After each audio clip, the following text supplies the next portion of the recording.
اس لیے تو اللہ نے تفاوت رکھا، مالدار کی سخاوت کا امتحان رکھا، غریب کی خودداری کا امتحان رکھا، اور ایک دوسرے کو ایک دوسرے کے ساتھ جوڑ دیا ہے۔ تو اللہ نے، میں نے ایک آیت پڑھی تھی فَلَقْتَحَمَ الْعَقَبَةَ، یہ تعبیر پورے قرآن میں ایک جگہ ہے اور کہیں نہیں۔ نماز مشکل، روزہ مشکل، حج مشکل، جہاد مشکل، تبلیغ مشکل، تہجد مشکل، ذکر تلاوت، دین کے جتنے بھی احکام ہیں کچھ مشقت تو ہے نا، مشکل تو ہے۔ کسی کے لیے یہ تعبیر نہیں ہے جو میں ابھی بتانے لگا ہوں، جو خرچ کرنے کے لیے تعبیر آئی ہے۔ اقتحام ہوتا ہے سامنے کوئی کھائی آ گئی، گھاٹی آ گئی جی، تو اس لیے پل تو ہوندے کوئی نہ نا، تو عرب شاہ سوار گھوڑے کو اٹھاتے تھے تو وہ چھلانگ لگاتا تھا اور پار جا کے وہ گرتا تھا۔ اس میں لمبی کھائی میں خطرہ بھی ہوتا تھا کہ نیچے گر جائے، عین ممکن ہے گر جائے، تو اس کے لیے لفظ اقتحام، ہیوی ویٹ لفظ استعمال ہوتا تھا۔ اور میرے بچوں نے گھوڑ سواری سیکھنا شروع کی گاؤں میں اپنے گھوڑوں پر، تو وہ ایک تو بڑا ماہر ہو گیا اور دوسرا جو تھا وہ بھی کچھ نہ کچھ تو ہو گیا، لیکن اتنا نہیں تھا جتنا وہ چھوٹا تھا۔ تو میں آ رہا تھا ڈیرے سے تو سامنے گھوڑے پہ آ رہا تھا، میں گیا مولانا صاحب تسی بھی گھوڑ سوار بن گئے ہو؟ کہ جی بن گیا۔ میں کہا ذرا کہ دوڑتا لاتے ہوئے کھاؤ، اور سامنے کھالا ٹپاونا ہے تسی گھوڑے میں، ایڈی ساری کھالی۔ میں کہا اے کھالا تسی ٹپایا تا میں تانوں گھوڑ سوار ماننا۔ انہوں نے کہا گل ہی کوئی۔ تو ایک ایکڑ پیچھے لے گیا اور گھوڑے کو دوڑایا۔ اب اتنی مہارت تو تھی نہیں، جب گھوڑا آیا قریب اس کو اٹھانے کا طریقہ نہیں آیا، تو گھوڑے نے یوں گردن موڑی تو بیٹا صاحب عہدے جا ڈٹھے تھے، گھوڑا عہدے جا کھلوت، اور شکر ہے زمین کچی آئی، کچھ ہویا نہیں۔ اقتحام، گھوڑے کو اٹھانا اور جان خطرے میں ڈال کے کھائی کو پاک کرنا۔ وہ جو عمرو بن عبد نے ود نے کیا خندق کے موقع پر، ایک آدمی جس نے پیچھے سے گھوڑے کو اٹھایا اور چھلانگ لگا کے دوسری طرف جا کر وہ کھڑا ہوا۔ مشکل کام۔ تو اب گھوڑ سواری ختم ہو گئی، لہذا اس کی سمجھ بھی بڑا مشکل ہوگا کہ بھئی وہ کمیں اوکھا ہے تو کمیں نہیں اوکھا، لیکن میں نے تھوڑی سی تصویر پیش کرتا ہوں۔ تو اللہ کہتا ہے تم نے پھر چھلانگ کیوں نہ لگائی؟ فَلَقْتَحَمَ الْعَقَبَةَ، پھر تم نے چھلانگ تو لگائی کوئی نہ۔ یا اللہ وہ کی ہے، وہ کیڑی گھاٹی ہے جن تے اسی درک مارنا ہے، چھال مارنی؟ تو نے کہا فَفْكُ رَقَبَةٍ، مصیبت زدہ کی مدد کر، مصیبت میں گھرے ہوئے کی گردن چھڑانے۔ اب یہ ایک ایشو لے کر آئے، بیمار کی گردن بھی پھنسی ہوئی، اور ہمارے ہسپتالوں کا جو حالات ہیں وہ بھی آپ کے سامنے۔ کچھ حکومت کا خزانہ تھوڑا ہے، کچھ ہمارے معاشرے میں دیانت کوئی نہیں، خدمت کا جذبہ کوئی نہیں۔ میں ہاتھ جوڑ کر ڈاکٹروں کے آگے کہ ہمارے اکثر ڈاکٹر تاجر ہیں، ڈاکٹر نہیں ہیں۔ وہ پیشنٹ نہیں ڈیل کرتے، کسٹمر ڈیل کرتے ہیں۔ تبادلہ ہوتا ہے مریضوں کا، بھیج دے پہ میرا کتنا کمیشن ہے، تینوں بھیج دے پہ میرے واسطے کی ہے۔ تو بہرحال کمیوں کا ذکر نہیں کرنا چاہیے، خوبیوں کا ہی کرنا چاہیے، لیکن بس ہم نوا میں بھی کوئی گل ہوں کہ خاموش رہوں، کوئی نہ کوئی تو زبان پہ آئی جاتا ہے۔ نالے بلبل کے سنوں اور ہماتن گوش رہوں، ہم نوا میں بھی کوئی گل ہوں کہ خاموش رہوں۔ آہ تو آئی جاتی ہے زبان کہ جب ڈاکٹر ہی تاجر بن جائے تو پیشنٹ کو ایسے ڈیل کرے جیسے کسٹمر ہوتا ہے۔ بہرحال کمیوں پہ مٹی ڈالو۔ تو میرے رب نے لوگوں کی مدد کرنے کی جو تعبیر کی ہے وہ ہے چھلانگ لگانا۔ تو انہیں چھلانگ کیوں نہ لگائی؟ کیا یا اللہ تہجد نہیں، روزہ نہیں، حج نہیں، جہاد نہیں، قرآن دی تلاوت ساڑی طرح بہ کے بخاری پڑھاونا نہیں، کیا یا اللہ کہ میرے دکھی بندوں کی گردنیں آزاد کرا۔ دکھیوں کی مدد کرتا ہے. او اطعام فی یوم ذی مسغبۃ یتیما ذا مقربۃ و مسکینا ذا متربہ. یا غریب رشتہ داروں کی ضرورتوں کا خیال کرنا، مسکینوں کی ضرورتوں کا خیال کرنا. ایک ہوتا فقیر، ایک ہوتا مسکین. مسکین ہے سکن ہو جانا، ایسی کیفیت کہ وہ بالکل پتھر کا بت بن گیا ہے. یہ فقیر سے بڑا غریب ہوتا. تو میرے رب نے کہا غریبوں کی مدد، رشتہ داروں کی مدد، جن کی گردنیں بیماری میں، قرضے میں، کسی بھی چیز میں پھنسی ہوئی ہیں، آزاد کرانا. یہ ہے گھاٹی کو پار کرنا، یہ ہے گھاٹی میں چھلانگ لگانا، یہ ہے کھائی کو پار کرنا. ایمان کو بعد میں ذکر کیا. ثم کان من الذین آمنوا وتواصوا بالصبر وتواصوا بالمرحمہ. ایک تھوڑا سا قانون بتا دیا کہ یہ صفات کافر بھی کر سکتا ہے، لیکن قبول اس کی ہوں گی جو ایمان والا بھی ہو، صبر والا بھی ہو. ایمان والا بھی ہو، صبر والا بھی. تو ایک بہت بڑا ڈاکٹر صاحب نے مطالبہ رکھا ہے، ہم ساری باتیں حکومت پہ کیوں چھوڑتے؟ دنیا میں سفر ہوتے ہیں. میں نے ایک دفعہ وہاں تھا، یہ سویڈن، وہ ساری ویلفیئر کنٹری ہے. تو میں نے وہاں ایک سویڈش مسلمان تھا اور عالم بھی تھا، مدرسے میں پڑھا اور تعلق بھی تھا. میں نے کہا یہ آپ کے ملک کا یہ انقلاب کیسے؟ کا حکومت نہیں لے کر آئی تھی، عوام لے کر آئی تھی. 90 سال پہلے اس ملک کے 10 لاکھ آدمی ملک چھوڑ کے چلے گئے بھوک کی وجہ سے، یا ملتا کچھ نہیں، فقر کی وجہ سے ملک چھوڑ کے. جب وہ چلے گئے تو ہمارے ملک کے سمجھدار، تاجر، پڑھے لکھے اور غریب سب مل کر جمع ہوئے کہ اگر اسی طرح لوگ جاتے رہے تو ملک تو صحرا بن جائے گا، تو ہمیں اپنے دیس کے لیے کچھ کرنا چاہیے. تو انہوں نے حکومت کو پیچھے کر دیا اور خود فلاحی کاموں میں لگے اور وہ دنیا کی بہترین فلاحی حکومت بن گیا. ہماری حکومت بھی ذمہ دار ہے، لیکن وہ ہماری حکومت غریب حکومت ہے اور کچھ بددیانتی کی انتہا ہے، خیانت کی انتہا ہے. تو ہر جگہ کو وہ پہنچنا بھی چاہیں تو نہیں پہنچ پاتے ہیں. تو آپ لوگ، ہم لوگ مل کر اینٹ پہ اینٹ رکھیں تو کتنے ہسپتال بن سکتے ہیں، کتنی بچیوں کی شادیاں ہو سکتی ہیں، کتنے بے گھروں کو گھر مل سکتے ہیں، کتنے مسکینوں کی ضرورتیں پوری ہو سکتی ہیں. یہ اللہ کو انتہائی پسند ہے. سہولت دینا اپنے اللہ کے بندوں. ایک حدیث سنا کے بات ختم کرتا کہ اللہ کو اپنے بندوں کو سہولت دینا کتنا پسند ہے. میرے نبی نے فرمایا کہ ایک آدمی قیامت کے دن پیش ہوگا، بنی اسرائیل پہلے فرشتے، پہلی چیکنگ فرشتے، ہاں بھائی کیا ہے تیرے پاس؟ کہے گا زیرو، کچھ نہیں. پھر کہیں گے کوئی سوچ وچار کر کچھ، اس کو اللہ کے سامنے پیش کرے. یا اللہ تیرا بندہ ہے، سن لو کیا کہتا ہے. اللہ تعالیٰ فرمائیں گے آج کے دن کچھ لائے ہو؟ کہے گا کچھ نہیں لائے. تو اللہ تو کریم ہے نا. اللہ کہیں گے کچھ سوچتا صحیح، کوئی بھلے نال ہی کر بیٹھا ہوں میں، سوچتا صحیح، کچھ تو کیتا ہوئے گا تم. تو سوچ کے کہنے لگا یا اللہ میں تاجر تھا، تو لوگوں کو مال دیتا تھا. جب کوئی دینے کے قابل نہیں رہتا تھا، کوئی اس پہ آفت آ گئی، نقصان ہو گیا، گھاٹا پڑ گیا، تو میں اپنے ملازموں سے کہتا تھا اس کو معاف کر، مطالبے نہ کر. اور جب کوئی دے سکتا تھا اور دینے میں دیر کرتا تھا تو میں اپنے ملازموں سے کہتا تھا اسے تنگ نہ کرو، جب دے گا ٹھیک، ادھر مگر نہ پہ جاؤ.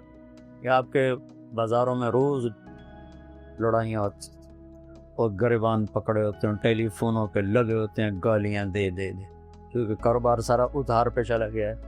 دینے والا دینے کے لیے تیار نہیں، لینے والا سوٹا لیتے سر تے کھلوتا ہے. تو نے کہا یا اللہ بس میں یہ کرتا تھا، جو دے نہیں سکتا تھا اسے معاف کر دیتا تھا، جو دینے کے باوجود دیر کرتا تھا اسے تنگ نہیں کرتا تھا.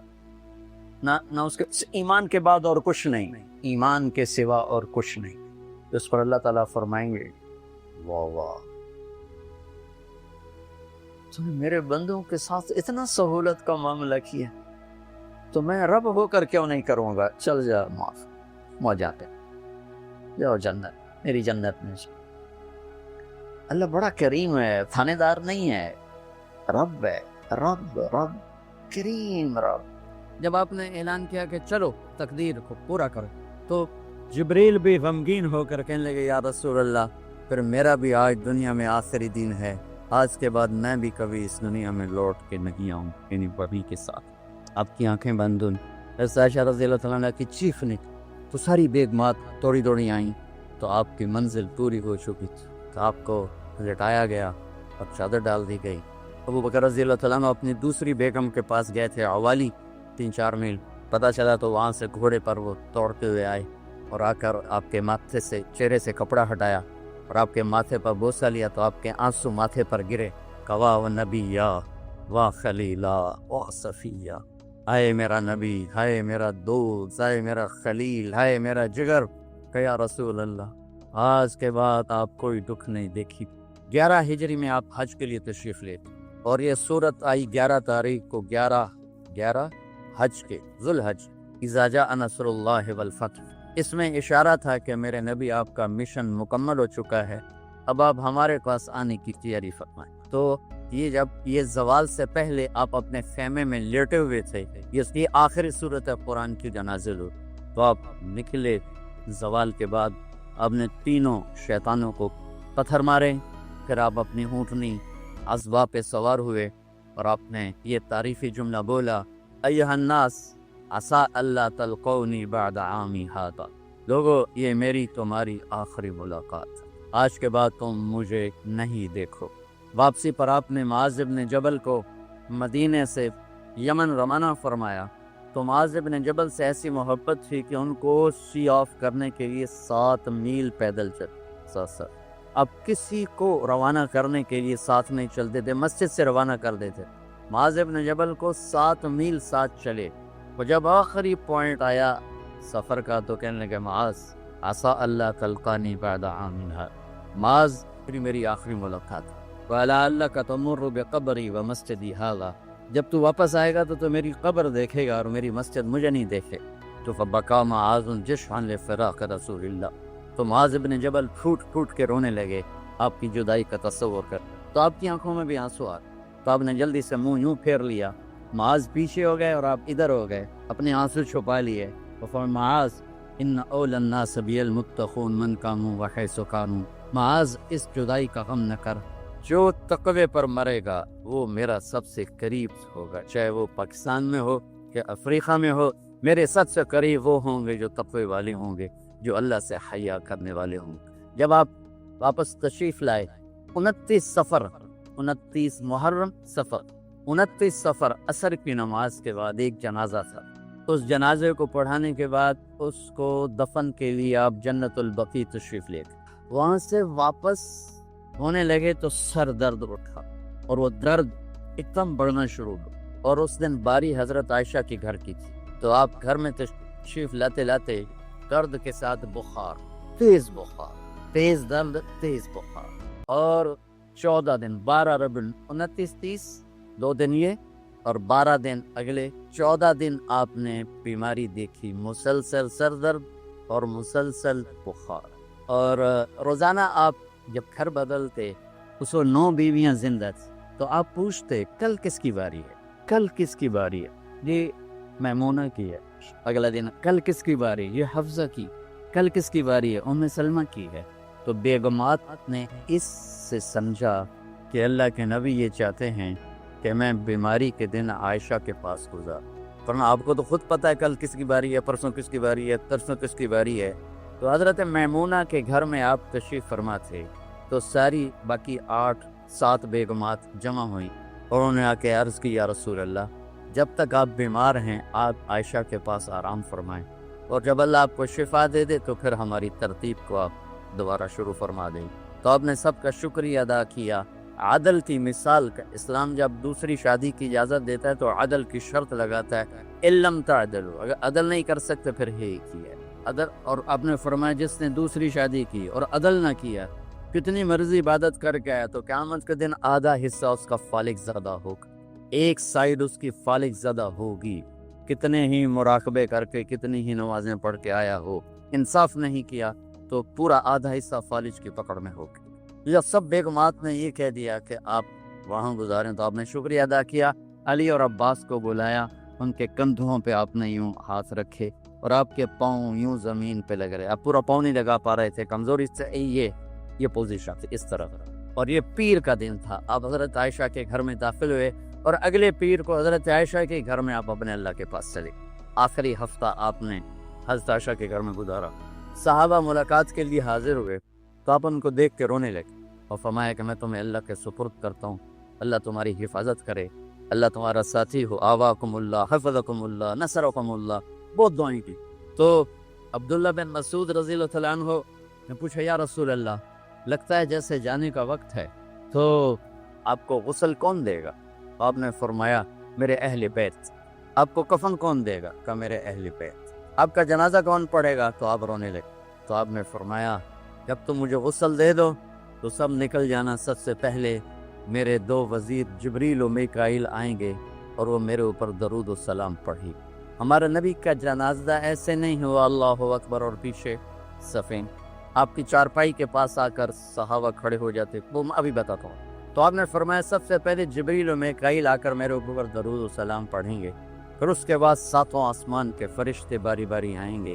جب وہ چلے جائیں گے تو پھر سب سے پہلے میرے خاندان، میرے اہل بیت کے مرد آ کر میرے اوپر سلام پڑھیں گے، پھر ان کی خواتین آ کر سلام پڑھیں گی، پھر ان کے بچے آئیں گے، پھر ان کے نوکر اور نوکرانی آئیں گی، اس کے بعد مہاجرین مکے کے قریش آئیں گے، اس کے بعد ان کی عورتیں آئیں گی، ان کے بچے آئیں گے، ان کے نوکر اور نوکرانی آئیں گی، اس کے بعد مدینہ والے آئیں گے، پھر مدینے کی خواتین آئیں گی، پھر ان کے نوکر نوکرانی آئیں گے، اور اس کے بعد مجھے تم اللہ کے سپرد کر دینا۔ اور پھر آپ نے ایک عجب بات فرمائی جو کسی نے بھی نہیں فرمائی، فرمایا کہ میرے بعد میری آنے والی امت کو میرا سلام کہہ گیا، اور انہیں کہنا کہ ان کے بعد جو آئیں ان کو بھی میرا سلام کہہ، اور اس طرح میرے سلام کو قیامت تک اللہ کے نبی نے پہنچایا کہ ہر آنے والی امت، ہر آنے والی نسل، اگلی نسل کو اس نبی کا سلام پہنچائے۔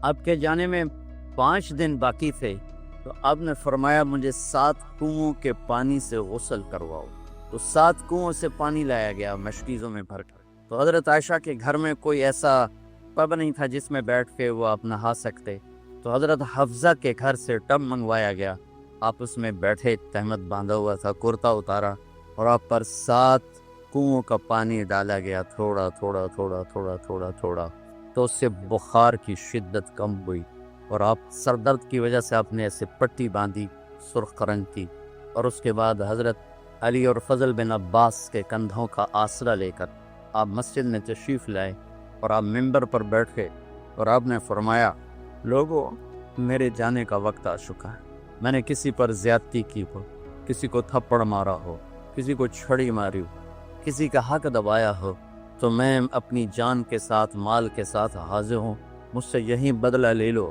آخرت میں میرے خلاف کوئی دعویٰ نہ کر، میں آخرت کے حساب کو برداشت نہیں کر سکتا۔ جن کی طفیل لوگوں کا حساب معاف ہوگا، جن کی طفیل، جن کی شفاعت پر لوگ بے حساب جنت میں جائیں گے، وہ روتے ہوئے فرما رہے ہیں کہ میں آخرت کے حساب کو نہیں دے سکتا۔ تو سارے صحابہ رونے لگے، لیکن آپ اپنی بات کو دہراتے رہے، کوئی بھی نہیں اٹھا۔ تو آپ نے ظہر کی نماز پڑھائی، ظہر کے بعد پھر ممبر پر آئے اور فرمایا کہ لوگوں یہیں مجھ سے حساب کتاب کر لو، آگے نہ کرنا، بتاؤ میں نے کسی کا کوئی حق دینا۔ ایک صحابی کھڑے ہو، یا رسول اللہ آپ نے میرے 3 روپے دینے ہیں، 3 درہم۔ تو آپ نے فرمایا دینے ہوں گے کہ ضرور، پر مجھے یاد نہیں، بتاؤ گے کس طرح دینے؟ کہ یا رسول اللہ آپ کے پاس سائل آیا تھا، آپ سے مانگا، آپ کے پاس تھے نہیں، تو آپ نے مجھ سے کہا تیرے پاس کچھ ہیں؟ تو میرے پاس 3 درہم تھے، تو آپ نے فرمایا تو دے دے، میں بعد میں ادا کر دوں گا۔ تو ہاں یاد آ گیا۔ تو میرے گھر کے نبی میں، میرے نبی کے گھر میں تو تیل نہیں تھا، ایک چھٹانگ جس سے چراغ جلتا، پیسہ کہاں سے آتا؟ تو آپ کے سامنے آپ کے کزن فضل بن عباس کھڑے تھے، آپ نے فرمایا فضل میرا قرضہ ذمہ لیتے ہو؟ جن کے لیے کائنات سجائی گئی، جنت کی چابیاں جن کو پکڑائی میں، جاتے ہوئے 3 روپے دینے کی ہمت نہیں تھی، تو فضل میرا قرضہ ذمہ لیتے؟ کہ جی یا رسول میں اپنے ذمہ لیتا، کہ اس سے لے دینا۔ آپ گھر تشریف لے گئے، نماز کے لیے آتے تھے, پڑھاتے تھے. جمعرات کو عشاء کی نماز پڑھانے کے لیے اٹھے, اٹھ نہیں سکے, گر گئے. پھر اٹھنے لگے, اٹھ نہیں سکے, گر گئے. پھر اٹھنے لگے, اٹھ نہیں سکے. تو آپ نے فرمایا ابو بکر سے کہو نماز پڑھائے, عشاء کی نماز. ابو بکر ذرا پیچھے کھڑے تھے, عمر آگے کھڑے تھے. تو لوگوں نے کہا نماز ہی پڑھانی, کوئی پڑھا دے. تو انہوں نے حضرت عمر کو آگے کیا, انہوں نے کہا اللہ اکبر. جب حضرت عمر کی تکبیر سنی تو آپ نے اندر سے زور سے فرمایا عمر کو پیچھے کرو, ابو بکر کو آگے کرو. میرے رب کا فرمان ہے, میرے مصلی پر ابو بکر کے سوا اور کوئی کھڑا نہیں ہو سکتا. جمعرات کی عشاء, جمعہ ہفتہ اتوار کی 15 نمازیں, اور پیر کی فجر کی 16 اور جمعرات والی 17 نمازیں ابو بکر نے پڑھائیں میرے نبی کی موجودگی میں. ہفتے کے دن ظہر یا عصر میں آپ علی و فضل بن عباس کے کندھوں پر ہاتھ رکھ کے مسجد میں داخل ہوئے اور ابو بکر نماز پڑھا رہے تھے. ادھر محسوس ہوا کہ اللہ کے نبی آ رہے ہیں, تو ابو بکر نے یوں پیچھے ہٹنا شروع کیا تاکہ مصلی سے ہٹ جائیں. تو آپ نے ایسے ہاتھ کا اشارہ فرمایا کہ کھڑے رہو, ہٹو نہیں, کھڑے رہو. تو وہ پھر آگے مصلی پر آ گئے. تو آپ تشریف لائے اور الٹے ہاتھ ابو بکر کے ساتھ بیٹھ کر آپ نے ظہر یا عصر کی 4 رکعت نماز ابو بکر کی امامت میں ادا فرمائی. یہ آپ کی آخری نماز سی مسجد کے اندر امت کے ساتھ اور تشریف لے. جمعے کا دن تھا, جبریل آئے, یا رسول اللہ مجھے اللہ نے بھیجا ہے کہ جاؤ میرے محبوب کا حال پوچھ کے آؤ. اللہ, تو آپ درد اور بخار دونوں چیزیں, سر کا درد بھی ہیوی ویٹ تھا اور بخار بھی, تپش. تو آپ نے کہا جبریل تکلیف ہے, تکلیف میں. ہفتے کا دن پھر جبریل آئے, یا رسول اللہ مجھے اللہ نے بھیجا ہے کہ جاؤ میرے محبوب کا حال پوچھ کے آؤ. پھر آپ نے فرمایا تکلیف ہے. اتوار کو پھر جبریل آئے, یا رسول اللہ اللہ نے بھیجا ہے کہ جاؤ میرے محبوب کا حال پوچھو. 12 ربیع الاول آ گئے, 632 عیسوی اور 11 ہجری.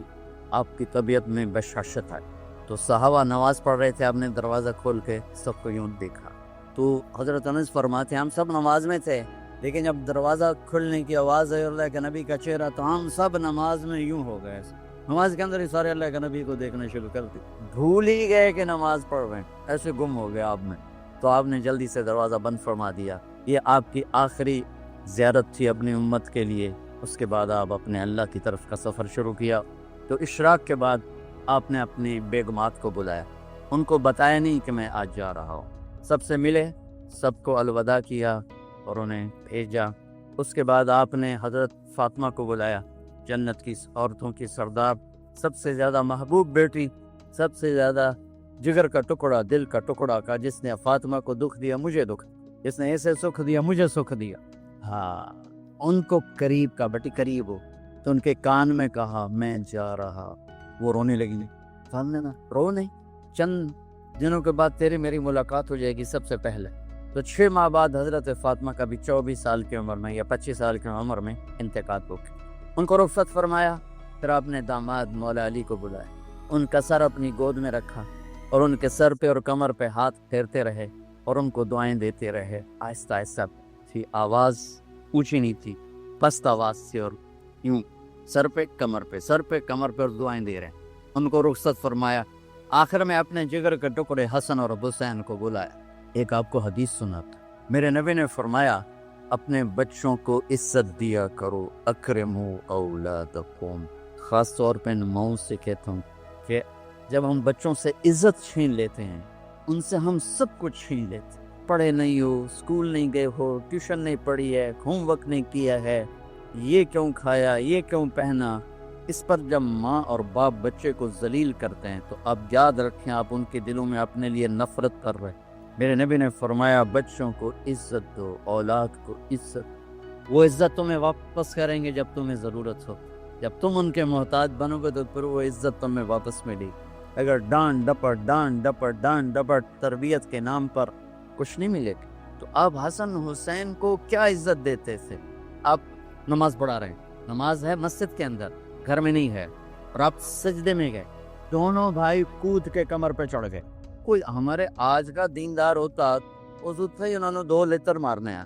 آپ نے سجدہ لمبا کر دیا. صحابہ کو خوف ہوا کہ آپ فوت ہو گئے. عبداللہ بن مسعود